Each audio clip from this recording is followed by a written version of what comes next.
Bendito seas tú, Yahweh, Dios nuestro, Rey del universo, Creador del cielo y de la tierra. Bendito sea tu sagrado nombre, bendito sea tu sagrada escritura. Y a través de tu camino en la Torá, a través del camino de salvación, en el Mesías, en el ungido, Yeshua, tenemos la salvación. Baruch ata Yahweh Eloheinu melech haolam, asher kideshanu b'mitzvot betzivanu hadibrei haTorah, haderech Yeshua b'Mashiach Yeshua. Hoy nos convoca la parashá Jucat y Balak. Son dos parashat juntas y estas secciones son números a partir del capítulo 19. Y en este capítulo nos habla de la vaca roja. Dice, y Yahweh habló a Moshe y a Aarón diciendo, esta es la ordenanza, la ley que Yahweh ha prescrito. Diciendo, di a los hijos de Israel que te traigan una vaca bermeja perfecta, en la cual no haya falta, sobre la cual no se haya puesto yugo, y la daréis a Eleazar el sacerdote, él la sacará fuera del campo, y hará la degollar en su presencia, tomará Eleazar el sacerdote de su sangre con su dedo, rociará hacia la delantera del tabernáculo el testimonio, con la sangre de ella 7 veces. Pues esta vaca roja es nuestro Mashiach, Yeshua, y es esa concordancia que tiene con su sacrificio perfecto, que él debía ser un sacrificio perfecto, completo. Ese es el 7, la completitud. Y en hebreo la palabra vaca roja es para adumá. Aquí está estas características que debía tener este animalito para su sacrificio. Y dice que debía ser completamente roja, o sea, alazana, bermeja, sin defecto, sin haber recibido yugo, y el sacerdote debía examinar que cumpliera con todos estos requisitos. El paralelismo que tenemos con el sacrificio que fue entregado por Yeshua, o sea, que no fue un sacrificio humano en sí, de humanos sobre humanos, o como era con la vaca roja, que ella era entregada, o sea, iba hacia el sacrificio, sino que Yeshua fue quien se entregó a sí mismo. Nadie le quitó la vida, él la entregó de sí mismo. Y dice, fue vestido de rojo escarlata, y esto está en Mateos 27, 28. Y dice, y desnudándole, le echaron encima un manto de grana. Vivió sin pecado, sin defecto. Esto está en 1 de Pedro 2, 22. Pues para esto sois llamados, pues que también Cristo padeció por vosotros, dejándonos ejemplo para que vosotros sigáis sus pisadas, el cual no hizo pecado, dice el 22, ni fue hallado engaño en su boca, quien cuando le maldecían no retornaba maldición, cuando padecía no amenazaba, sino remitía la causa al que juzga justamente. Y no recibió el yugo, enseñanza de los hombres, sino que Yeshua solo guardó la voluntad del Padre Eterno. Esto está en Juan 12:49, pero leo un poquito antes. Dice, el que me desecha y no recibe mis palabras, tiene quien le juzgue la palabra que he hablado. Ella le juzgará en el día postrero. Porque yo no he hablado de mí mismo, mas el Padre que me envió, Él me dio mandamiento de lo que he de decir y de lo que he de hablar. Y sé que su mandamiento es vida eterna, así que lo que yo hablo, como el Padre me lo ha dicho, así hablo, decía Yeshua. Dice, antes de ser sacrificado, Yeshua fue también examinado por este sacerdote, y esto está en Juan 18:13 también Juan. Y lleváronle primeramente a Anás, porque era suegro de Caifás, el cual era pontífice de aquel año. Y era Caifás el que había dado el consejo a los judíos que era necesario que un hombre muriese por el pueblo. Y seguía a Jesús Simón Pedro y otro discípulo, y aquel discípulo era conocido del pontífice y entró con Jesús al atrio del pontífice. Mas Pedro estaba fuera en la puerta. Y salió aquel discípulo que era conocido del pontífice y habló a la portera y metió dentro a Pedro. Entonces aquí nos dice justamente que lo llevaron con Anás, que era uno de los ministros. Dice, la compañía y el tribuno y los ministros de los judíos prendieron a Jesús y le ataron y le llevaron a Anás, porque era suegro de Caifás, el cual era el pontífice aquel año. Ahí lo dice claramente. Por lo tanto, dice, entendemos a través de números lo que explica que decía que Eleazar, el sacerdote, él le sacó fuera del campo, esto es a la vaca roja, o sea, entendemos que era de la misma manera, lo mismo hicieron con Jesús, con Yeshua. Dice Eleazar, en Números 19:3, dice Eleazar, el sacerdote le sacará fuera del campo y hará degollar en su presencia. Tomará Eleazar el sacerdote de su sangre con su dedo, rociará hacia la delantera del tabernáculo del testimonio con la sangre de ella 7 veces. Y hará quemar la vaca ante sus ojos, su cuero, su carne, su sangre, con su estiércol hará quemar. Luego tomará el sacerdote palo de cedro e hisopo y escarlata, y lo echará en medio del fuego en que arde la vaca.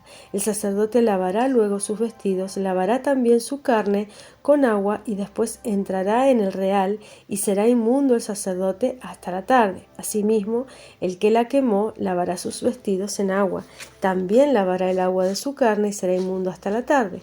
Y un hombre limpio recogerá las cenizas de la vaca y la pondrá fuera del campo en el lugar limpio y las guardará la congregación de los hijos de Israel para que el agua sea de separación, es una expiación, es para perdón, ¿no?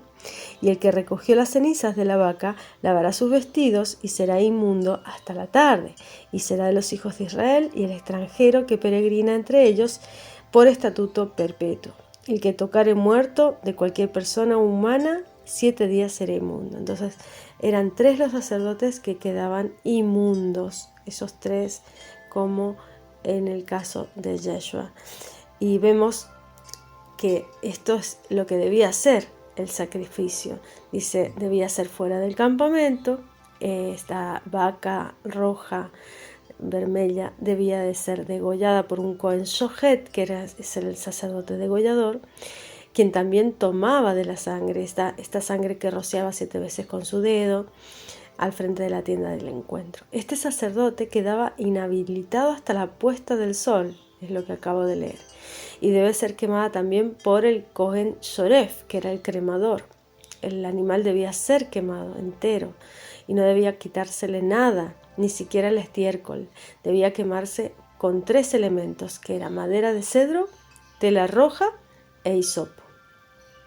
Este sacerdote quedaba también inhabilitado hasta la puesta del sol. El Cohen Oshef, el recolector, debía recoger estas cenizas de la vaca cremada y guardarlas en un cofre, porque esto era fuera del campamento, porque esto era cuando hubiera una necesidad para prepararlas, se preparaban con agua para la purificación. ¿Por quién? Por la contaminación de los muertos. Y este paralelismo que vemos con Yeshua es que él fue sacrificado fuera del campamento. El Gólgota se encontraba cerca del exterior de las murallas de Jerusalén. Este rociamiento de la sangre 7 veces, Yeshua derramó también 7 veces sangre. Sudó sangre en el Getsemaní, en la oración. Después fue golpeado en la cara en el concilio.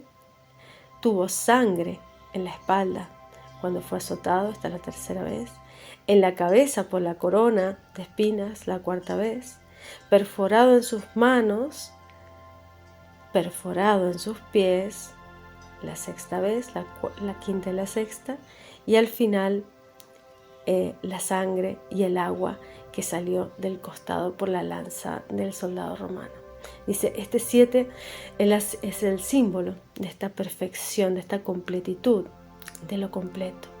Yeshua fue ese sacrificio perfecto. Y esto lo leemos en Hebreos 9, del 11 al 13. Mas estando ya presente Cristo, el Mesías, pontífice de los bienes que habían de venir, por el más amplio y más perfecto tabernáculo, no hecho de manos, es a saber, no de esta creación, y no por sangre de machos cabríos ni de becerros, mas por su propia sangre, entró una sola vez en el santuario, habiendo obtenido eterna redención. Porque si la sangre de los toros y de los machos cabríos y la ceniza de la becerra, rociada a los inmundos, santifica para purificación de la carne, cuánto más la sangre de Cristo, el cual, por el Espíritu eterno, se ofreció a sí mismo. Nadie lo sacrificó, Él se ofreció a sí mismo, sin mancha a Elohim. Limpiará nuestras conciencias de las obras de muerte para que sirváis al Elohim vivo. Así que por esto es mediador del nuevo pacto, del Nuevo Testamento, para que interviniendo muerte para la remisión de las rebeliones que había bajo el primer testamento, bajo el primer pacto, los que son llamados reciban la promesa de la herencia eterna, porque donde hay testamento necesario es que intervenga la muerte del testador, porque el testamento con la muerte es confirmado. De otra manera, no es válido entre tanto que el testador vive. De donde vino que ni aún el primero fue consagrado sin sangre. Este primer pacto fue consagrado a través de Moisés. Y dice, porque habiendo leído Moisés todos los mandamientos de la ley a todo el pueblo, tomando la sangre de los becerros y de los machos cabríos con agua, lana, grana, hisopo, y roció al mismo libro también a todo el pueblo, diciendo, esta es la sangre del testamento que Elohim os ha mandado. Y además de esto roció también con la sangre al tabernáculo y todos los vasos del ministerio, y casi todo es purificado según la ley con sangre, y sin derramamiento de sangre no se hace remisión.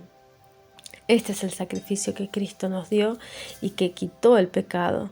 Fue pues necesario que las figuras de las cosas celestiales fuesen purificadas con estas cosas, empero las mismas cosas celestiales con mejores sacrificios que estos. Porque no entró Cristo en el santuario hecho de mano, sino figura, que es figura del verdadero, sino que entró en el mismo cielo para presentarse ahora por nosotros en la presencia de Elohim, y no para ofrecerse muchas veces a sí mismo, como entra el pontífice en el santuario cada año con sangre ajena.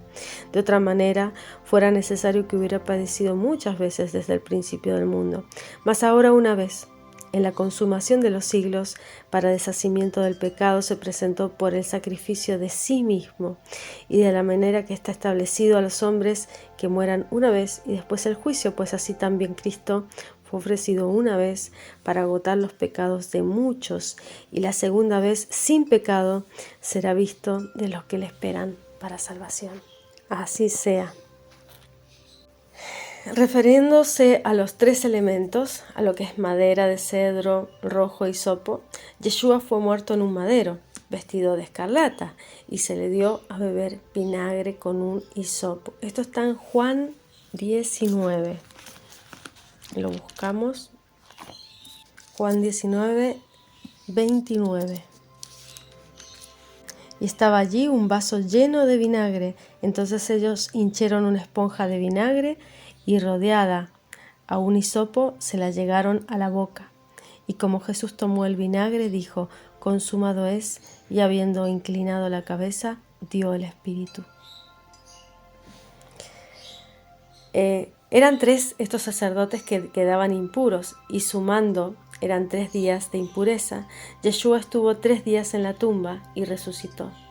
En Corintios lo encontramos esta explicación en 1 Corintios 15, 4. Y leo. ¿Y qué fue sepultado? ¿Y qué resucitó al tercer día conforme a las Escrituras? y que apareció a Cefas y después a los 12. Después apareció a más de 500 hermanos juntos, de los cuales muchos viven aún y otros son muertos. Después apareció a Jacobo, después a todos los apóstoles.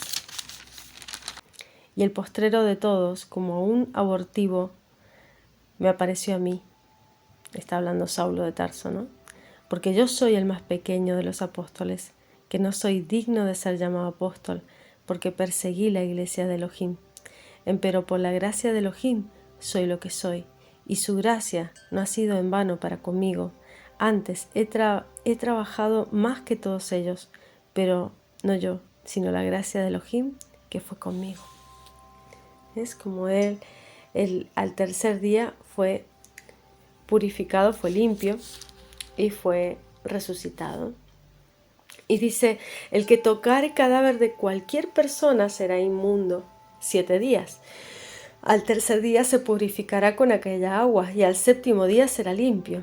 Y si al tercer día no se purifica, no será limpio al séptimo. Esto está en Números, en esta sección de la Parashá, en Números 19 del 11 al 12. Y dice, el profeta Oseas nos anunció que la casa de Israel tendría nueva vida al tercer día. Y esto lo leemos en Oseas 6, del 1 al 3. Venid y volvámonos a Yahweh, que Él arrebató y nos curará, hirió y nos vendará. Dáranos vida después de 2 días, y al tercer día nos resucitará, y viviremos delante de Él, y conoceremos, y proseguiremos en conocer a Yahweh. Como el alba está aparejada a su salida, y vendrá a nosotros como la lluvia tardía y temprana a la tierra. Que ya vino la lluvia, ya vino esta profecía ya es cumplida en los tiempos apostólicos. Y entonces, ¿de qué se trata tener vida según la Escritura? Esto lo leemos en Proverbios 4:4. Y dice, y él me enseñaba y me decía, mantenga tu corazón mis razones, guarda mis mandamientos y vivirás. De eso se trata vivir, de guardar los mandamientos. Vamos también en Juan 11:25. Y dícele Yeshua, yo soy la resurrección y la vida, el que cree en mí, aunque esté muerto, vivirá. Entonces es guardar los mandamientos, vivir, y es también tener fe en la resurrección y la vida, que es creer en Cristo. Y todo aquel que vive y cree en mí no morirá eternamente. ¿Crees esto? Esto nos lo dice Yeshua. Y después en Juan 14:6 leemos. Yeshua le dice, yo soy el camino y la verdad y la vida. Nadie viene al Padre sino por mí. Si me conocieseis, también a mi Padre conoceríais. Desde ahora le conocéis y le habéis visto. Esto se lo dijo a Felipe. Por tanto, debemos regresar a esta obediencia, a entender la Torá, al reconocimiento de la palabra del Padre, que es guardar los mandamientos. Eso es la vida, y gracias a esto y al sacrificio de Yeshua, a creer en su camino, a creer en su resurrección, a creer en su vida, podemos regresar al pacto y somos redimidos. Por lo tanto, ¿qué se refiere con que nos resucitará el tercer día? Esto lo podemos ver en 2 de Pedro 3:8. Mas, oh amados, no ignoréis esta una cosa, que un día delante del Señor es como 1000 años, y 1000 años como un día. Por lo tanto, después de 2000 años, después de 2 días para el Padre, al comenzar el día 3, el Padre nos llamó de regreso a su Torá. La ceguera fue quitada de nuestros ojos y por lo tanto fue cumplida la profecía de Ezequiel 37 acerca de esos huesos secos Eso es una profecía cumplida en todo el mundo. Estamos regresando a la obediencia de la Torá. El precepto de la vaca roja nos enseña que quien está impuro por haber tocado a un muerto será impuro 7 días. ¿Pero por qué 7 días? 7 días nos hablan del plan de Elohim para la humanidad. Son 6 días de trabajo y un día de reposo, el séptimo día. El séptimo día, que es el Shabbat, es cumplir con su Shabbat. El séptimo, que son sus 7 fiestas. El 7 es la completitud de un trabajo realizado. El séptimo es entrar en ese tercer día, después de estos 2000 años en los que hemos sido limpiados a través del reinado del Mesías, que ha vuelto a vivir a través del agua viva de la Torá. Y esta ceguera que nos fue quitada de nuestro entendimiento nos permite ver ese milenio en descanso, en reposo, a través de vivir en la santidad del Padre, de ser apartados para el Padre. Hay una advertencia en esto. El que no se purifica el tercer día no será limpio el día séptimo. ¿Y cuál es el día séptimo? Ese milenio de paz. Debemos ser purificados por la sangre de Yeshua, por su pacto, a través del agua de la Torá, nacer de las aguas, nacer de nuevo de las aguas, guardar los mandamientos del Padre, guardar su palabra. En este tercer día, si somos limpiados, si somos nacidos de nuevo, seremos contados, pero si no, no podremos ser contados para el milenio como santos. Y esto está en Apocalipsis 14. Aquí está la paciencia de los santos, aquí están los que guardan los mandamientos de Elohim y la fe de Yeshua. Esa es la voz del cielo que nos dice, escribe, bienaventurados los muertos que de aquí en adelante mueren en el Señor. Sí, dice el Espíritu, que desencadenarán de sus trabajos, descansarán de sus trabajos, porque sus obras con ellos siguen.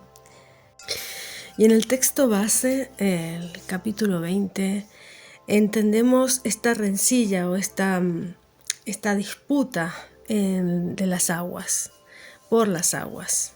Y sobre todo esta discusión del pueblo de Israel con su autoridad y cómo se oponen a esa autoridad y al oponerse a la autoridad, al discutir, al cuestionar la autoridad, también cuestionan y discuten la autoridad divina, porque aquellas personas que tienen dificultad con respetar ese sistema de mando, ese sistema digamos, de una persona que tiene mayor conocimiento, que tiene mayor sabiduría, que tiene mayor iluminación, mayor conocimiento de la escritura y mayor capacidad de profecía. Por lo tanto, al no respetar a tus superiores, a tus maestros, a tus padres, a la autoridad que te corresponde, porque toda autoridad expuesta es ejemplo y es significancia de sus habitantes. Por lo tanto, toda autoridad debemos respetarla, aunque estemos en desacuerdo. Las autoridades representan las mayorías de las poblaciones, de los pueblos. Y cuando una autoridad es corrupta, una autoridad es deshonrosa, es ignorante, representa justamente cómo está ese pueblo, en qué situación está su conciencia y su espíritu. Pues cuando uno no está en acuerdo con una autoridad, debe irse de ese lugar. Si uno está en desacuerdo con una nación, con una autoridad, con un gobernante, debe irse, y por eso existen tantos que vivimos en el exilio. ¿Qué pasa? Dice, el que llegaron estos hijos de Israel y toda la congregación al desierto de Sin en el mes primero, y asentó el pueblo en Cades, y allí murió María, que es Miriam, ¿no? Pero aquí está traducida como con el nombre de María, porque en realidad el nombre Miriam es hebreo, ¿vale? La traducción de Miriam es María. Y dice, y fue allí sepultada. Y como no había agua para la congregación, juntáronse contra Moisés y Aarón. Pues claro, ¿esto qué simboliza? Que Miriam, María, la hermana de Moisés y de Aarón, les llevaba el agua. Y esto tiene un simbolismo de que ella llevaba la palabra. Ella les daba de beber del agua, el agua de la palabra.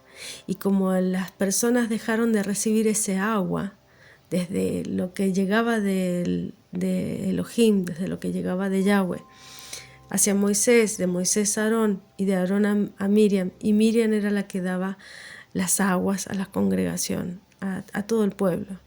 Y cuando ella murió, se secaron los pozos, se secaron las aguas y dejaron de recibir esas aguas. Ese es el simbolismo, el significado más profundo, espiritual.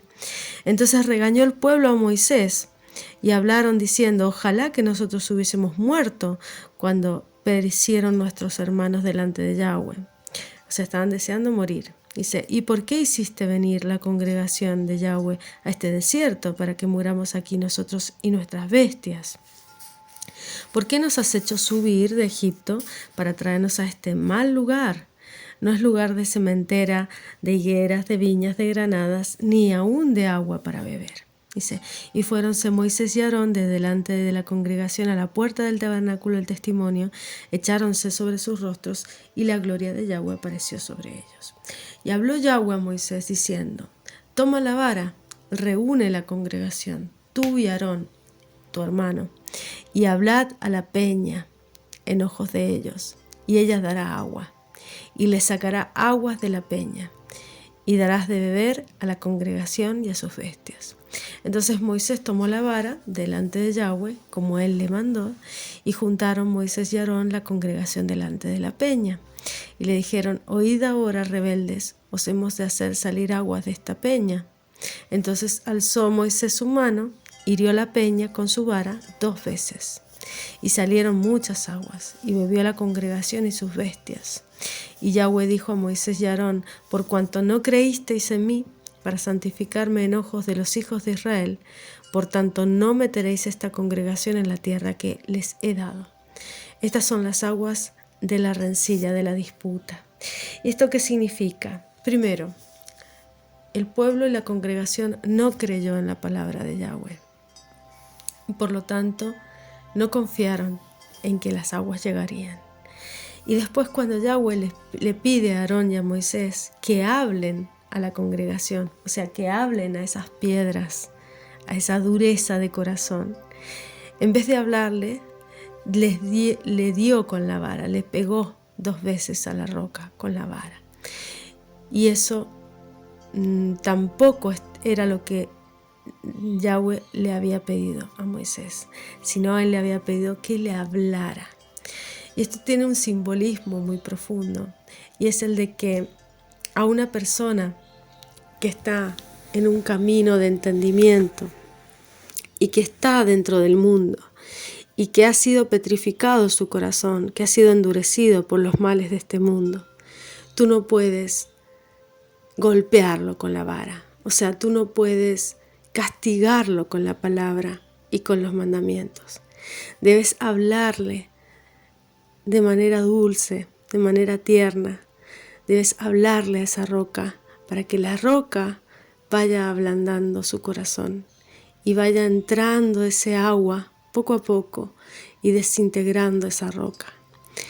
Ese es el trabajo que hace el agua, ese es el trabajo que hace la palabra de Elohim.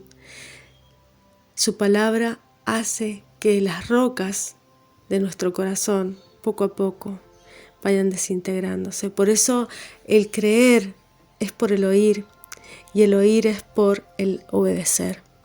El obedecer te hace ser guardado y el ser guardado te hace tener cada día más confianza en Él y poner más tu confianza en Él y menos en la materia y en este mundo. Por lo tanto, esa es el aprendizaje, esa es la enseñanza que obtenemos de este texto sagrado, en el cual nos explica cómo esa rebeldía nuestra hace que se endurezca nuestro corazón y cómo en la misericordia del Padre es a través del hablar y el de nosotros, el de escuchar. Y así se genera el que broten aguas, incluso de una roca, como somos rocas, endurecidos en este mundo, petrificados, y poco a poco vamos enterneciéndonos y vamos permitiendo que estas aguas permeen en nosotros y seamos transformados desde dentro. Entonces envió Moisés a embajadores al rey de Edom desde Cades. Así dice Israel, tu hermano, tú has sabido todo el trabajo que nos ha venido, como nuestros padres descendieron a Egipto y estuvieron en Egipto largo tiempo, y los egipcios nos maltrataron y a nuestros padres, y clamamos a Yahweh, al cual oyó nuestra voz, envió ángel y sacónos de Egipto. He aquí estamos en Cades, ciudad del extremo de tus confines. Rogámoste pasar por tu tierra. No pasaremos por labranza, ni por viña, ni beberemos agua de los pozos. Por el camino real iremos, sin apartarnos a la diestra ni a la siniestra, hasta que hayamos pasado tu término. Y Edom le respondió, no pasarás por mi país, de otra manera saldré contra ti armado. Esta es la primera vez que Israel pide a un pueblo pasar y se le niega el paso, y habla justamente de esto, de no desviarnos del camino, a pesar de atravesar un pueblo enemigo, un pueblo impío, que es por donde vivimos. Vivimos en un mundo que nos es hostil, porque ya no pertenecemos al mundo, somos nacidos del Espíritu, somos nacidos de las aguas. Esa roca que dio agua ha sido transformada. Entonces somos seres espirituales y este mundo nos es hostil, por lo tanto pedimos autorización para atravesar, y sin embargo así, con autorización, nos es negada, porque el mundo material sabe que todo lo que nuestros pies pisen pertenecerá a ese pueblo que es espiritual, porque todo lo espiritual es precursor de la materia. Por lo tanto, a través de nuestra sola presencia ya transformamos esos lugares, ¿no? Y eso es lo precioso de la Escritura. Más adelante en la Escritura también nos habla de la segunda vez que le pide el pueblo de Israel por el camino. Dice, seguido iremos, y si bebiéramos tus aguas, yo y mis ganados, daré el precio de ellas. Ciertamente sin hacer otra cosa pasaré de seguida. Y él respondió, no pasarás. Y salió Edom contra él con mucho pueblo y mano fuerte. No quiso pues Edom dejar pasar a Israel por su término, y apartóse Israel de él. Y partidos de Cades los hijos de Israel, toda aquella congregación, vinieron al monte de Hor, y Yahweh habló a Moisés y a Aarón en el monte de Hor, en los confines de la tierra de Edom, diciendo, Aarón será reunido de sus pueblos, pues no entrará en la tierra que yo di a los hijos de Israel, por cuanto fuisteis rebeldes a mi mandamiento, en las aguas de la rencilla. Entonces es el mismo Elohim, es Yahweh mismo el que impide que tomen esas tierras, esos pueblos, por su propia rebeldía. Y dice, toma a Aarón y a Eleazar su hijo, hazlo subir al monte Hor, haz desnudar a Aarón sus vestidos, y viste de ellos a Eleazar su hijo, porque Aarón será reunido a su pueblo, y allí a sus pueblos, y allí morirá. Y Moisés hizo como Yahweh le mandó, y subieron al monte Hor los ojos de toda la congregación, y Moisés hizo desnudar a Aarón de sus vestidos, y lo vistió a Eleazar su hijo. Aarón murió allí en la cumbre del monte, y Moisés y Eleazar descendieron del monte, y viendo toda la congregación que Aarón era muerto, hicieronle duelo por 30 días, todas las familias de Israel. Por lo tanto, esas vestimentas que son espirituales eran las que lo sostenían en su vida, y él caminaba con esas vestimentas que no se estropeaban, que no se echaban a perder, y que simplemente era demudado de ellas y abandonaba esta vida. Dice que los sabios explican que el quitar un justo de su cuerpo para Elohim es como quitar un cabello de la leche, así de fácil. Y en cambio, quitar un impío de su cuerpo para Elohim es como quitar la lana de un alambre de espino. O sea, queda enganchado y no se quiere salir. Y esa misma referencia se hace también para los que son como pájaros o los que son como árboles, ¿no? Esas personas que tienen todavía sus pies tan enraizados en la materia que no quieren soltar esta tierra, como las plantas, como la hierba, como los árboles, no quieren soltar la tierra. Y como al ir evolucionando y avanzando en tu camino espiritual, tienes que intentar ser cada vez más como un pájaro, que fácilmente suelta la tierra y emprende su vuelo sin temor, sabiendo lo que espera en esa otra realidad, en ese mundo verdadero que es el del espíritu. En el siguiente capítulo nos habla justamente de cómo el pecado del pueblo no se quedó sin reprensión, y nos habla de que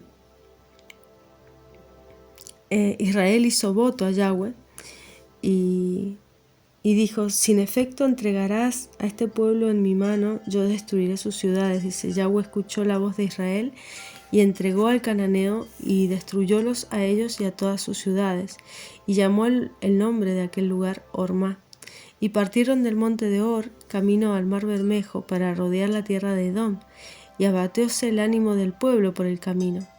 Y habló el pueblo contra Yahweh y contra Moisés. Y entonces aquí nos explica cómo nuestra palabra es dañina, es nociva, y cómo el no respetar a nuestros superiores, a las personas en autoridad, también habla de ese desprecio y esa rebeldía interna que tenemos. Hablo de personas en autoridad que estén con Elohim, que tengan a Dios en su vida, y no seres malignos, seres satánicos, o personas que estén vendidas a la materia y a los intereses de este mundo, sino a esas personas que nos enseñan, que nos guían, que nos dan consuelo. Y esa es la rebeldía que realmente desagrada a Dios. No se trata de honrar a faraones, es a lo que me refiero, sino de honrar a las personas y a los pastores y a las personas que son guías y que ayudan a encontrar el camino a la divinidad y a la palabra, sobre todo a la palabra, que nos empoderan. Son personas que nos empoderan, no que nos debilitan. Son guías que nos dan valor, que nos dan fortaleza, que nos dan esperanza, que nos dan verdadera palabra, que nos dan aguas de vida. Dice: porque no hicisteis subir de Egipto para que muramos en este desierto, le vuelve a decir el pueblo de Israel. Dice que ni hay pan ni agua, y nuestra alma tiene fastidio de este pan tan liviano, se refiere al maná. Y Yahweh envió entre el pueblo serpientes ardientes que mordían al pueblo, y murió mucho pueblo de Israel. Entonces el pueblo vino a Moisés y dijeron: pecado hemos, por haber hablado contra Yahweh y contra ti. Ruega a Yahweh que quite de nosotros estas serpientes. Entonces Moisés oró y le pidió a Yahweh que hiciera algo para poder revertirlo esto. Y entonces Yahweh le mandó a hacer a Moisés una serpiente de metal y la puso sobre una madera, sobre una estaca. Y fue que cuando alguna serpiente mordía a alguno, miraba a la serpiente de metal sobre la estaca y vivía. Y partieron los hijos de Israel y asentaron en el campo de Obot. Entonces aquí nos explica cómo esta serpiente levantada del desierto, en la cual se refiere Yeshua en la escritura. Esta serpiente está entonces en Juan 3 a partir del versículo 9. Dice, respondió Nicodemo y díjole, ¿cómo puede esto hacerse? O sea, volver a nacer del Espíritu, nacer de nuevo. Y dice, respondió Yeshua y dijo, ¿tú eres maestro de Israel y no sabes esto? De cierto te digo, que lo que sabemos hablamos y lo que hemos visto testificamos, y no recibís nuestro testimonio. No reciben el testimonio. Dice, si os he dicho cosas terrenas y no creéis, ¿cómo creeréis si os dijera las celestiales? Nadie subió al cielo sino el que descendió del cielo, el Hijo del Hombre que está en el cielo. Y como Moisés levantó la serpiente en el desierto, así es necesario que el Hijo del Hombre sea levantado, porque Él vino a levantar esta raza caída, este hombre caído, para que todo aquel que en Él crea no se pierda, sino que tenga vida eterna. Porque de tal manera amó Elohim al mundo, que ha dado a su Hijo unigénito, para que todo aquel que en Él crea no se pierda, mas tenga vida eterna. Porque no envió Elohim a su Hijo al mundo para que condene al mundo, mas para que el mundo sea salvo por Él. El que en Él cree no es condenado, mas el que no cree ya es condenado, porque no creyó en el nombre del unigénito Hijo de Elohim. Y esta es la condenación.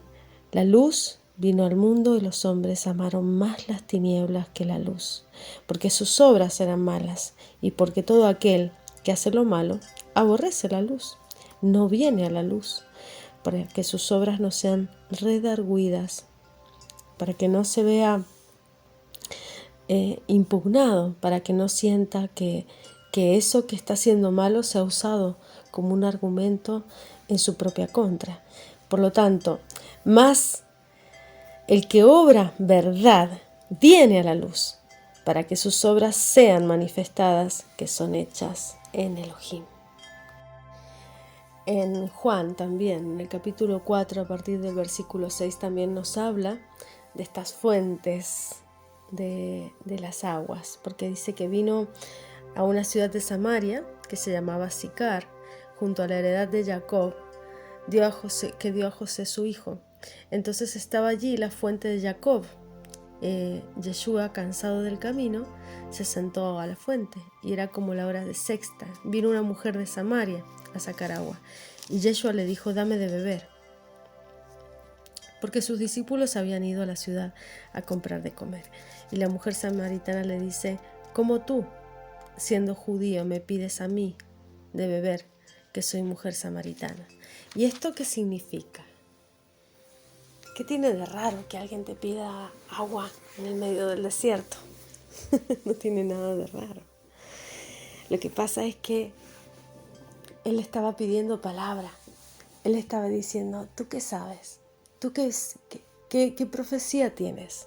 ¿Qué sabes de la promesa? ¿Qué sabes de la escritura? Dame de beber. Eso significa, dame de beber. Dame de tus aguas. Explícame. Y entonces ella le dijo, ¿cómo un judío le pide a una samaritana que le explique cosas? Porque los judíos supuestamente ya lo saben todo y eran el pueblo elegido, y bueno, era un poco más que ya eran el pueblo de Dios en la tierra, ¿no? Era lo que ellos creían, y todavía muchos se lo creen. Pues él le pide en su humildad que esta mujer le explique pasajes de la escritura, que le dé de beber. Y entonces dice, los judíos, le dice, ¿cómo me dices si soy mujer samaritana? Porque los judíos no se tratan con los samaritanos. ¿Ves? Y entonces Yeshua le dijo, si conocieses el don de Elohim, ¿y quién es el que te dice, dame de beber? Tú pedirías de él, y él te daría agua viva. Agua viva, o sea, palabra viva. Y dice la mujer, Señor, no tienes con qué sacarla, y el pozo es hondo. ¿De dónde pues tienes el agua viva? ¿Eres tú mayor que nuestros padres, Jacob, que nos dio este pozo, del cual él bebió, y sus hijos, y su ganado? O sea, ¿eres tú mayor que el conocimiento de los patriarcas? ¿Eres tú mayor que los patriarcas de la Escritura? ¿Que la Escritura sagrada? ¿Eres tú mayor que eso? Y respondió Yeshua y le dijo, cualquiera que bebiera de esta agua, volverá a tener sed. Mas el que bebiere del agua que yo te daré, para siempre no tendrá sed, mas el agua que yo le daré será en él una fuente de agua que salte para vida eterna. ¡Wow! Una fuente de agua que salte para vida eterna. Es el fin de la sed, es el fin de padecer sed, de no sentir la palabra, es el fin, porque Él realmente dio la justa medida y dio la verdadera palabra, que es la que tiene el Espíritu en sí misma. Y la mujer le dice, Señor, dame esta agua para que no tenga sed, ni venga acá a sacarla. Y Jesús le dice, ve, llama a tu marido y ven acá. Y respondió la mujer y dijo, no tengo marido. Entonces, espera, ¿qué tiene que ver? Están hablando de agua y de golpe le dice, para tener la vida eterna, para tener las aguas de vida eterna, ven y trae a tu marido. ¿Por qué? ¿Por qué el marido? Y eso tiene un gran secreto, y es que esta mujer sabía de misterios, pero no sabía de las relaciones sagradas.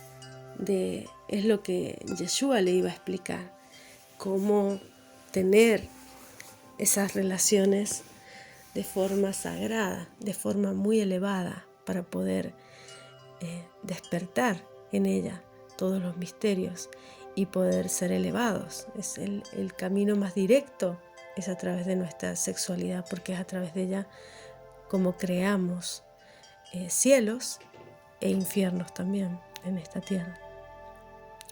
Y respondió la mujer y dijo, no tengo marido. Y dícele Yeshua, bien has dicho, no tengo marido, porque 5 maridos has tenido, y el que ahora tienes no es tu marido.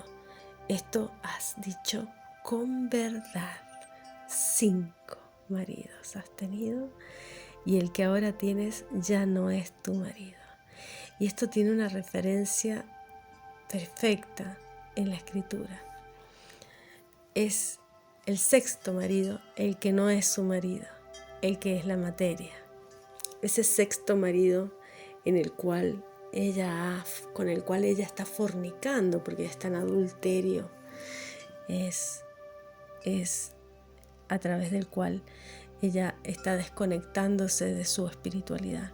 Y él le explica cómo realmente él debe reconectar con eso y entenderlo, ¿no? Y él asume que ella está diciendo la verdad, ¿no? Y dice la mujer, Señor, paréceme que tú eres profeta. Nuestros padres adoraron en este monte y vosotros decís que es en Jerusalén, el lugar donde es necesario adorar. Entonces dice Yeshua, mujer, créeme que la hora viene cuando ni en este monte ni en Jerusalén adoraréis al Padre. ¿Por qué? Porque los judíos dicen que solo en Jerusalén, claro. Vosotros adoráis lo que no sabéis.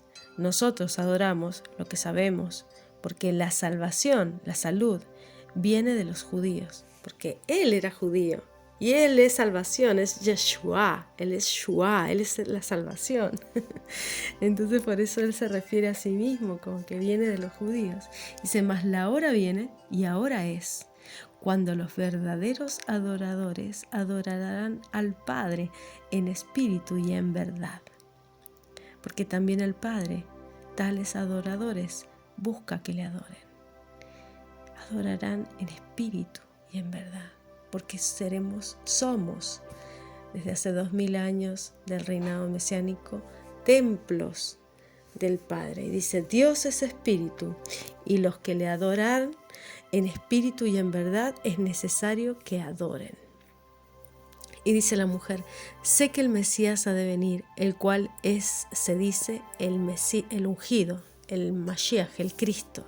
Dice, cuando Él viniere nos declarará todas las cosas. Y dice Yeshua, yo soy que hablo contigo. Y en esto vinieron sus discípulos y se maravillaron de que hablaba con una mujer, mas ninguno dijo, ¿qué preguntas o qué hablas con ella? Nadie le preguntó. Entonces es increíble cómo Yeshua se manifiesta y cómo nos muestra y cómo nos abre la escritura, cómo nos abre estas aguas de vida, esta roca que emana agua. ¿Por qué fue golpeada 2 veces la peña? Porque son los 2000 años en los cuales surgiría el agua de la roca, esas 2 veces. En Juan 12, del 27 al 50, leemos, para concluir con esta sección de la Parashá. Y dice, ahora está turbada mi alma, ¿y qué diré? Padre, sálvame de esta hora, mas por esto he venido en esta hora. Él estaba en Getsemaní, él estaba sufriendo, él sentía dolor y pide en su turbación ese consuelo, pero él sabía que ese era el momento de mayor dolor para él, pero de mayor redención para la humanidad. Padre, glorifica tu nombre. Entonces vino una voz del cielo, y le he glorificado, dijo la voz, y lo glorificaré otra vez. Dice, y la gente que estaba presente y había oído decía que había sido un trueno. Otros decían, ángel le ha hablado. Y respondió Yeshua y dijo, no ha venido esta voz por mi causa, mas por causa de vosotros. Ahora es el juicio de este mundo. Ahora el príncipe de este mundo será echado fuera. Y yo, si fuere levantado de esta tierra, a todos traeré a mí mismo. Esa es la serpiente que se levanta en el desierto. ¿El desierto de qué? Del espíritu. El desierto del espíritu es la materia. Por lo tanto, Él es esa serpiente porque Él encarnó este cuerpo como nosotros, un cuerpo caído, cuerpo de la serpiente, de esa raza caída. Y por lo tanto, Él hizo que fuéramos levantados en el desierto. Dice, y esto decía dando a entender de qué muerte había de morir, de esa muerte de ser levantado en el desierto, ¿no? en una estaca. Y respondióle la gente, nosotros hemos oído de la ley que el Cristo, el Mesías, el ungido, permanece para siempre. ¿Cómo pues dices tú, conviene que el Hijo del Hombre sea levantado? ¿Quién es este Hijo del Hombre? Entonces Yeshua les dice, aún por un poco estará la luz entre vosotros. Andad entre tanto que tenéis luz, porque no os sorprendan las tinieblas, porque el que anda en tinieblas no sabe a dónde va. Entre tanto que tenéis la luz, creed en la luz, para que seáis hijos de luz. Estas cosas habló Yeshua, y fuese y escondióse de ellos, pero habiendo hecho delante de ellos tantas señales, no creían en él. Para que se cumpliese lo dicho que dijo el profeta Isaías, Señor, ¿quién ha creído a nuestro dicho? Y el brazo del Señor, ¿a quién es revelado? Por esto no podían creer, porque otra vez dijo Isaías, cegó los ojos de ellos, endureció su corazón, porque no vean con los ojos y entiendan de corazón y se conviertan, y yo los sane. Estas cosas dijo Isaías cuando vio su gloria y habló de él. Con todo esto, aún de los príncipes muchos creyeron en él, mas por causa de los fariseos no lo confesaban por no ser echados de la sinagoga, porque amaban más la gloria de los hombres que la gloria de Elohim. Mas Yeshua clamó y dijo: el que cree en mí no cree en mí, sino en el que me envió. El que me ve, ve al que me envió. Yo, la luz, he venido al mundo, para que todo aquel que cree en mí no permanezca en tinieblas. El que oyere mis palabras y no las creyere, yo no le juzgo, porque no he venido a juzgar al mundo, sino a salvar al mundo. El que me desecha y no recibe mis palabras tiene quien le juzgue la palabra que he hablado. Ella le juzgará en el día postrero, porque yo no he hablado de mí mismo, mas el Padre que me envió, Él me dio mandamiento de lo que he de decir y de lo que he de hablar. Y sé que su mandamiento es vida eterna, así que lo que yo hablo, como el Padre me lo ha dicho, así hablo. La siguiente sección que nos habla el texto base de la Parashá Balak, y nos habla justamente de cómo Israel siguió moviéndose y llegó a un campo en que estaban los contornos del reino de Balak, el rey de Moab. Y dice, este envió mensajeros a Balaam, que era hijo de Beor, a Petor, que está junto al río en la tierra de los hijos de su pueblo, para que llamasen diciendo: un pueblo ha salido de Egipto, y aquí cubre la haz de la tierra y habita delante de mí. Dice: ven pues ahora, te ruego, maldíceme este pueblo, porque es más fuerte que yo, y quizás podré yo herirlo o echarlo de la tierra, que yo sé que el que tú bendijeres será bendito, y el que tú maldijeres será maldito. Entonces esto es lo que fue a decir. Entonces vino Elohim, Dios, hablaba con Balaam. Vino a Balaam, a este profeta, y le dijo: ¿qué varones son estos que están contigo? Y Balaam respondió a Elohim: Balak, hijo de Zippor, rey de Moab, ha enviado a mí diciendo: he aquí este pueblo que ha salido de Egipto, cubre la haz de la tierra, ven pues ahora, maldícemelo, quizás podré pelear con él y echarlo. Entonces dijo Elohim a Balaam: no vayas con ellos ni maldigas al pueblo, porque es bendito. Así que Balaam se levantó por la mañana y les dijo esto a los príncipes, ¿no? Y los príncipes volvieron, y volvió estos príncipes al rey, y el rey volvió a mandar a otros, y le dice: ruégote por tanto ahora que respondas esta noche, para que yo sepa que me vuelve a decir Yahweh. Y vino Elohim a Balaam esa noche y le dijo: si vienen a llamarte hombres, levántate, ve con ellos, empero harás lo que yo te diga. Y Balaam se levantó por la mañana, cinchó su asna y fue con los príncipes de Moab. El furor de Elohim se encendió, porque él iba, y el ángel le había dicho que no los maldijera, y fue igual. Entonces el ángel de Yahweh se puso en el camino por adversario suyo. Iba pues él montado sobre su asna, y con él 2 mozos suyos. El asna vio al ángel de Yahweh que estaba en el campo con su espada desnuda en la mano, y apartó el asna del camino e iba por el campo. Entonces hirió Balaam al asna para hacerla volver al camino, mas el ángel de Yahweh se puso en una senda de viñas que tenía pared de una parte y de la otra, y viendo el asna el ángel de Yahweh se pegó a la pared y apretó contra la pared el pie de Balaam, el profeta, y él volvió a herirla. El ángel de Yahweh pasó más allá y se puso en una angostura donde no había camino para apartarse, ni a diestra ni a siniestra.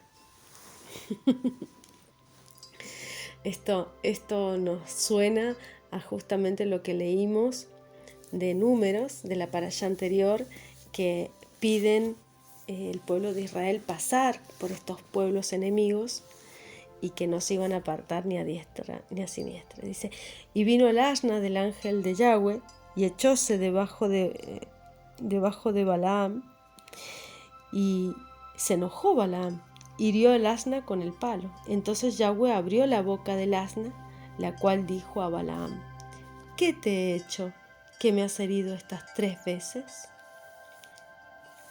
Igual que las 3 veces que quisieron pasar por los pueblos enemigos. Y Balaam respondió al asna: ¿por qué te has burlado de mí? Ojalá tuviera espada en mi mano y ahora te mataría. El asna dijo a Balaam: ¿no soy yo tu asna? ¿Sobre mí has cabalgado desde que tú me tienes hasta este día? ¿He acostumbrado a hacerlo así contigo? Y respondió él: no. Entonces Yahweh abrió los ojos de Balaam y vio al ángel de Yahweh que estaba en el camino y tenía su espada desnuda en la mano. Y Balaam hizo reverencia y se inclinó sobre el rostro, y el ángel de Yahweh le dijo: ¿por qué has herido al asna esta 3 veces? He aquí, yo he salido para contrarrestarte, porque tu camino es perverso delante de mí. El asna me ha visto y hase apartado luego de delante de mí estas 3 veces. Y si de mí no se hubiera apartado, yo también ahora te mataría a ti y a ella dejaría viva. Entonces Balaam dijo al ángel de Yahweh: he pecado, que no sabía que tú ponías delante de mí en el camino, mas ahora, si te parece mal, yo me volveré. El ángel dijo a Balaam: ve con estos hombres, empero la palabra que yo te dijere, esa hablarás. Así Balaam fue con los príncipes de Balac, y oyendo Balac que Balaam venía, salió a recibirlo a la ciudad de Moab, que está junto al término de Arnón, que es el cabo de los confines. Y Balac dijo a Balaam: ¿no envié yo a ti a llamarte? ¿Por qué no has venido a mí? ¿No puedo yo honrarte? Y Balaam respondió a Balac: he aquí, yo he venido a ti, mas ¿podré ahora hablar alguna cosa? La palabra que Elohim pusiera en mi boca, esa hablaré. Solo la palabra de Elohim. Y fue Balaam con Balac, y vinieron a la ciudad de Jusot. Y Balac hizo matar bueyes, ovejas, y montan los santuarios para que Balaam haga su maldición. Y Balaam le dice que solamente lo que la palabra de Yahweh va a poner en su boca. Dice: y dijo Yahweh, puso palabra en la boca de Balaam, y díjole: vuelve a Balac y haz de hablar así. Y volvió a él, y aquí él juntó a su holocausto, y él y a todos los príncipes de Moab, y él tomó su parábola y dijo: de Aram me trajo Balac, el rey de Moab, de los montes del oriente. Ven, maldíceme a Jacob, y ven, execra a Israel. ¿Por qué maldeciré yo al que Dios no maldijo? ¿Y por qué he de execrar al que Yahweh no ha execrado? Porque de la cumbre de las peñas lo veré, y desde los collados lo miraré. He aquí un pueblo que habitará confiado, y no será contado entre las gentes. ¿Quién contará el polvo de Jacob, o el número de la 4ª parte de Israel? Muera mi persona de la muerte de los rectos, y mi postrimería sea como la suya. Esa es la primera bendición. Y la segunda bendición dice: también volvió a montar en otro sitio, y volvió a montarle un montón de holocaustos y de animales y tal. Y dice: ¿qué ha dicho Yahweh? Le dice el rey de Moab, Balac, a Balaam. Y le dice: entonces él tomó su parábola y dijo: Balac, levántate y oye, escucha mis palabras, hijo de Zippor. Elohim no es hombre para que mienta, ni hijo de hombre para que se arrepienta. Él dijo, ¿y no hará? Habló, ¿y no lo ejecutará? He aquí, yo he tomado bendición, y él bendijo, y no podré revocarla. No ha notado iniquidad en Jacob, ni ha visto perversidad en Israel. Yahweh su Elohim es con él, y júbilo de rey en él. Elohim los ha sacado de Egipto, tiene fuerzas como de unicornio, porque en Jacob no hay agüero, ni adivinación en Israel, como ahora será dicho de Jacob y de Israel: lo que ha hecho Elohim, he aquí el pueblo que como león se levantará, y como león se erguirá, no se echará hasta que coma la presa, y beba la sangre de los muertos. Entonces Balac dijo a Balaam: ya que no lo maldices, ni tampoco lo bendigas. Y Balaam respondió y dijo a Balac: ¿no te he dicho que todo lo que Yahweh me dijere, aquello tengo que hacer? En el último capítulo nos habla también de la última bendición que hace sobre el pueblo y dice: entonces tomó su parábola y dijo Balaam, hijo de Beor, y dijo el varón de ojos abiertos, dijo el que oyó los dichos de Elohim, el que vio la visión del Omnipotente, caído más abiertos los ojos. Cuán hermosas son tus tiendas, oh Jacob, tus habitaciones, oh Israel. Aquí se refiere a las dos tiendas, a la de meditar y orar y a la del estudio. Esas son las dos tiendas que tenía todo el pueblo, y por eso alaba sus tiendas, alaba esa bendición que le pone en visión Elohim a este profeta, a Balaam. Y dice: como arroyos están extendidas, como huertos junto al río, como linaloes plantados por Yahweh, como cedros junto a las aguas. De sus manos destilarán aguas, y tu simiente serán muchas aguas. Ensalzarse a su rey más que Agag, y su reino será ensalzado. Elohim lo sacó de Egipto, tiene fuerzas como de unicornio. Comerá a las gentes sus enemigas, desmenuzará sus huesos, asateará con sus saetas, se encorvará para echarse como león y como leona. ¿Quién lo despertará? Benditos los que te bendijeren, malditos los que te maldijeren. Entonces se encendió la ira de Balac contra Balaam. Batiendo sus palmas le dijo: para maldecir a mis enemigos te he llamado, y he aquí que has resueltamente bendecido ya 3 veces. Entonces lo termina echando. Y entonces aquí finalmente Balaam le dice una profecía para los postrimeros días de su reinado, y le dice: oyó dichos de Yahweh, el que sabe la ciencia del Altísimo, el que vio la visión del Omnipotente, caído más abiertos los ojos. Vérelo, mas no ahora. Lo miraré, mas no de cerca. Saldrá estrella de Jacob, y levantar ese cetro de Israel. Herirá los cantones de Moab, y destruirá a todos los hijos de Set. Y será tomada Edom, será también tomada Seir por sus enemigos. Israel se portará varonilmente, y Jacob se enseñoreará. Destruirá de la ciudad lo que quedare. Y viendo a Amalec, tomó su parábola y dijo: Amalec, cabeza de gentes, mas su postrimería perecerá para siempre.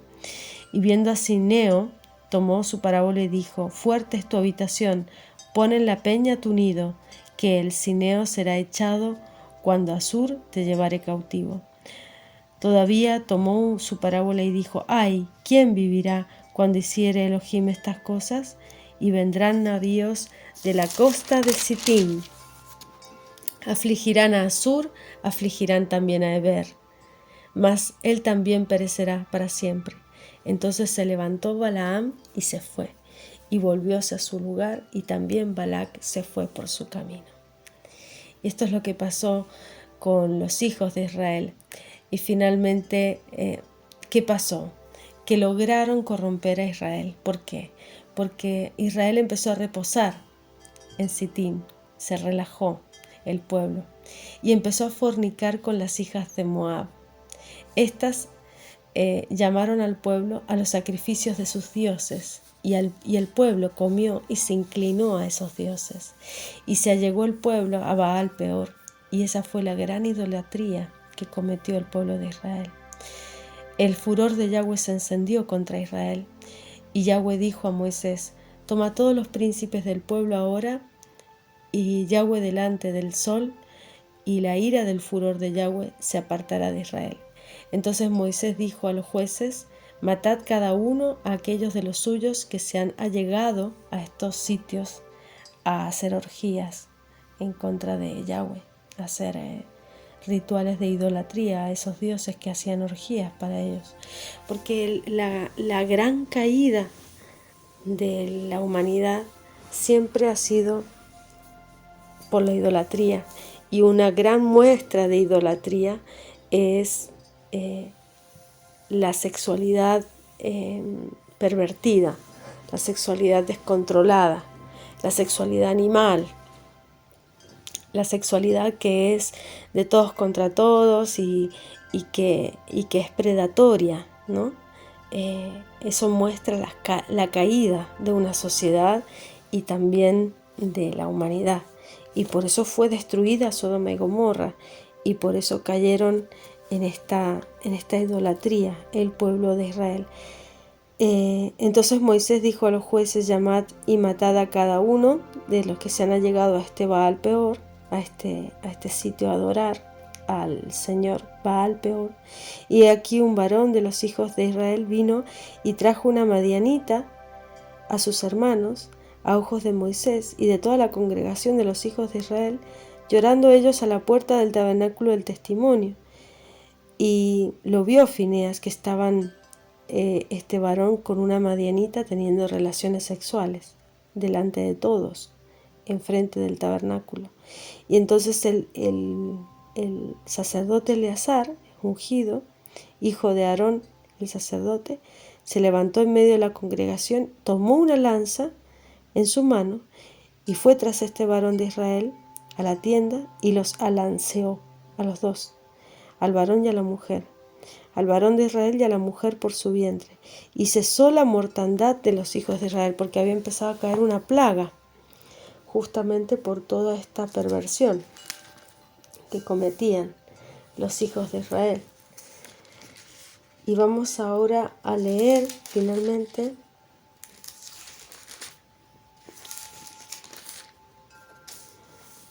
Segunda de Pedro 2, del 1 al 22. Aquí nos explica cómo el alejarnos de Elohim nos genera toda esa idolatría y esa separación. Dice: pero hubo también falsos profetas en el pueblo, como habrá entre vosotros falsos doctores, que introducirán encubiertamente herejías de perdición. Negarán al Señor que los rescató, atrayendo sobre sí mismos perdición acelerada. Muchos seguirán sus disoluciones, por los cuales el camino de la verdad será blasfemado. Y por avaricia harán mercadería de vosotros con palabras fingidas, sobre los cuales la condenación, ya de largo tiempo, no se tarda, y su perdición no se duerme. Porque si Dios no perdonó a los ángeles que habían pecado, sino que habiéndolos despeñados en el infierno con cadenas de oscuridad, los entregó para ser reservados al juicio, y si no perdonó al mundo viejo, mas guardó a Noé, pregonero de justicia, con otras 7 personas, trayendo el diluvio sobre el mundo de malvados, de impíos, sin ley. Y si condenó por destrucción las ciudades de Sodoma y Gomorra, tornándolas en ceniza y poniéndolas por ejemplo a los que habían de vivir sin temor y reverencia de Dios, libró al justo Lot, acosado por la nefasta conducta de los malvados, porque este justo, con ver y oír morando entre ellos, afligía cada día su alma justa con los hechos de aquellos injustos. Sobre el Señor librar de tentación a los píos, sabe librar de tentación a los píos y sabe reservar a los injustos para ser atormentados en el día del juicio. Y principalmente aquellos que siguiendo la carne andan en concupiscencia e inmundicia y desprecian la potestad, atrevidos, contumaces, que no temen decir mal, no temen de las potestades superiores. Como quiera que los mismos ángeles, que son mayores en fuerza y en potencia, no pronuncian juicio de maldición contra ellas delante del Señor, mas estos diciendo mal de las cosas que no entienden, como bestias brutas que naturalmente son hechas para presa y destrucción, perecerán en su perdición, recibiendo el galardón de su injusticia, ya que reputan para delicia poder gozar de deleites cada día. Estos son suciedades, son manchas, los cuales comiendo con nosotros juntamente se recrean en sus errores. Teniendo los ojos llenos de adulterio, no saben cesar de pecar, cebando las almas inconstantes, teniendo el corazón ejercitado en codicia, siendo hijos de maldición, que han dejado el camino derecho, se han extraviado, siguiendo el camino de Balaam, hijo de Bosor, el cual amó el premio de la maldad y fue reprendido por su iniquidad. Una muda bestia de carga ha hablado en voz de hombre, refrenó la locura del profeta. Estos son fuentes sin agua, nubes traídas de torbellino de viento, para los cuales está guardada la oscuridad de las tinieblas para siempre, porque hablando arrogantes palabras de vanidad, ceban con las concupiscencias de la carne en disoluciones a los que verdaderamente habían huido de los que conversan en error, prometiéndoles libertad, siendo ellos mismos siervos de corrupción, porque el que es de alguno vencido es sujeto a la servidumbre del que lo venció. Ciertamente, si habiéndose ellos apartado de las contaminaciones del mundo por el conocimiento del Señor y Salvador Jesucristo, y otra vez envolviéndose en ellas, son vencidos. Sus postrimerías les son hechas peores que los principios, como hablaba del endemoniado Cristo. Porque mejor les hubiera sido no haber conocido el camino de la justicia, que después de haberlo conocido, tornarse atrás del santo mandamiento que les fue dado.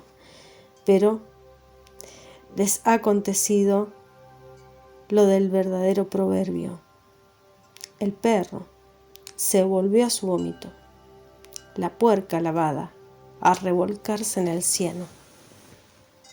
En Judas 1:11 también los reprende y dice: ay de ellos, porque han seguido el camino de Caín y se lanzaron en el error de Balaam por recompensa, perecieron con la contradicción de Coré. Estas son manchas en vuestros convites, que banquetean juntamente, apacentándose a sí mismos sin temor alguno. Nubes sin agua, habla de los pastores que se apacientan a sí mismos. Nubes sin agua, las cuales son llevadas de acá para allá, de los vientos. Árboles marchitos, como en otoño, sin fruto, 2 veces muertos y desarraigados. Fieras ondas de la mar, que espuman sus mismas abominaciones, estrellas erráticas, a las cuales se reserva eternamente la oscuridad de las tinieblas, de los cuales también profetizó Enoc, séptimo desde Adán, diciendo: aquí el Señor es venido con sus santos millares, a haber juicio contra todos y a convencer a todos los impíos de entre ellos tocante a todas sus obras de impiedad que han hecho impíamente, a todas las cosas duras que los pecadores impíos han hablado contra él. Estos son murmuradores, querellosos, andando según sus deseos, y su boca habla cosas soberbias, teniendo en admiración las personas por causa del provecho. Mas vosotros, amados, tened memoria de las palabras que antes han sido dichas por los apóstoles de nuestro Señor Jesucristo, y como os decían, que en el postrero tiempo habría burladores que andarían según sus malvados deseos. Estos son los que hacen divisiones sensuales, no teniendo el espíritu, no teniendo el ruaj, no habiendo sido nacidos de nuevo. Mas vosotros, amados, edificaos sobre vuestra santísima fe, orando por el Espíritu Santo, conservaos en el amor de Elohim, esperando la misericordia de nuestro Señor Jesucristo para vida eterna. En la revelación, en Apocalipsis 2, del 14 al 15, dice: tengo unas pocas cosas contra ti, porque tú tienes ahí los que tienen la doctrina de Balaam, el cual enseñaba a Balac a poner escándalo delante de los hijos de Israel. ¿A qué se refiere aquí? A las madianitas, ¿no? A cómo a todas las hijas de Moab las ofrecían para que fornicaran y llevaran a la perdición a Israel, cosa que lo consiguieron a través de esa idolatría, ¿no? Del deseo del cuerpo. Dice: a poner escándalo delante de los hijos de Israel, a comer de cosas sacrificadas a los ídolos, a cometer fornicación.